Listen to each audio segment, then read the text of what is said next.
मादा बिच्छू अपने जन्मे हुए बच्चों को अपनी पीठ पे लेकर क्यों घूमती है? लेकिन वही बच्चे अपनी मां को ही क्यों खाने लगते हैं? मादा बिच्छू अपने बच्चों के लिए खुद का बलिदान क्यों देती है? चलिए जानते हैं मादा बिच्छू की यह अजीबो-गरीब प्रक्रिया के बारे में। सबसे पहले जानिए मादा और नर बिच्छू के अनोखी प्रजनन प्रक्रिया के बारे में।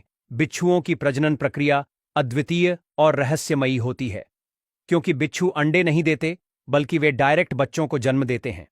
सबसे पहले नर और मादा बिच्छू रासायनिक संकेतों और स्पर्श के जरिए एक दूसरे को पहचानते हैं।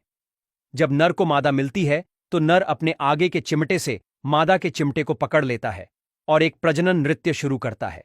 इस नृत्य के दौरान नर और मादा एक दूसरे को खींचते और धकेलते हुए आगे पीछे और गोल गोल घूमते हैं, जिससे यह नृत्य बहुत आकर्षक और अनोखा लगता है।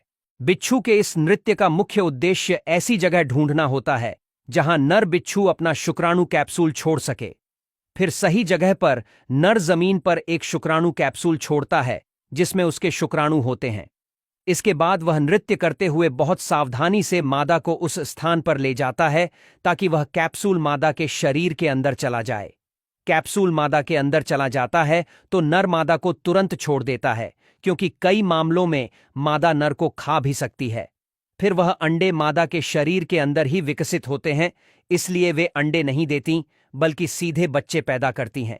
जब शिशु बिच्छू का विकास पूरा हो जाता है तब मादा उन्हें एक एक करके जन्म देती है।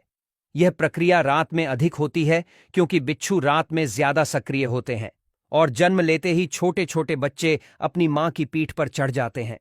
मादा बिच्छू नवजात बच्चों को अपनी पीठ पर बिठाकर रखती है क्योंकि वे बहुत नाजुक होते हैं। बच्चे जब तक अपनी पहली खोल बदलने की प्रक्रिया पूरी नहीं कर लेते तब तक वे अपनी मां की पीठ पर ही रहते हैं। यह समय आमतौर पर 1 से 3 सप्ताह तक का होता है। मां उन्हें सुरक्षा देती है और भोजन की तलाश में भी जाती है। अब सवाल यह है कि जब तक बच्चे मां के पीठ पर रहते हैं तब वह क्या खाते हैं? तो इसके 2 जवाब हैं।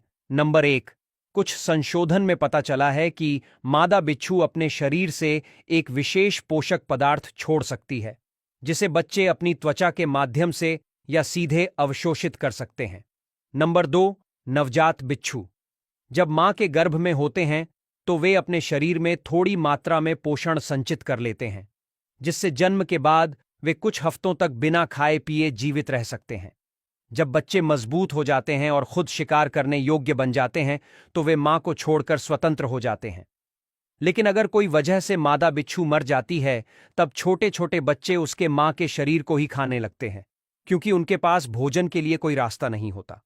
दूसरी ओर मादा बिच्छू को भोजन की कमी लगती है, तब वह भी कभी कभी अपने कुछ कमजोर बच्चों को खा सकती है। यह व्यवहार जीवों में नेचुरल सिलेक्शन का हिस्सा होता है, जिसमें केवल सबसे मजबूत बच्चे ही जीवित रहते हैं।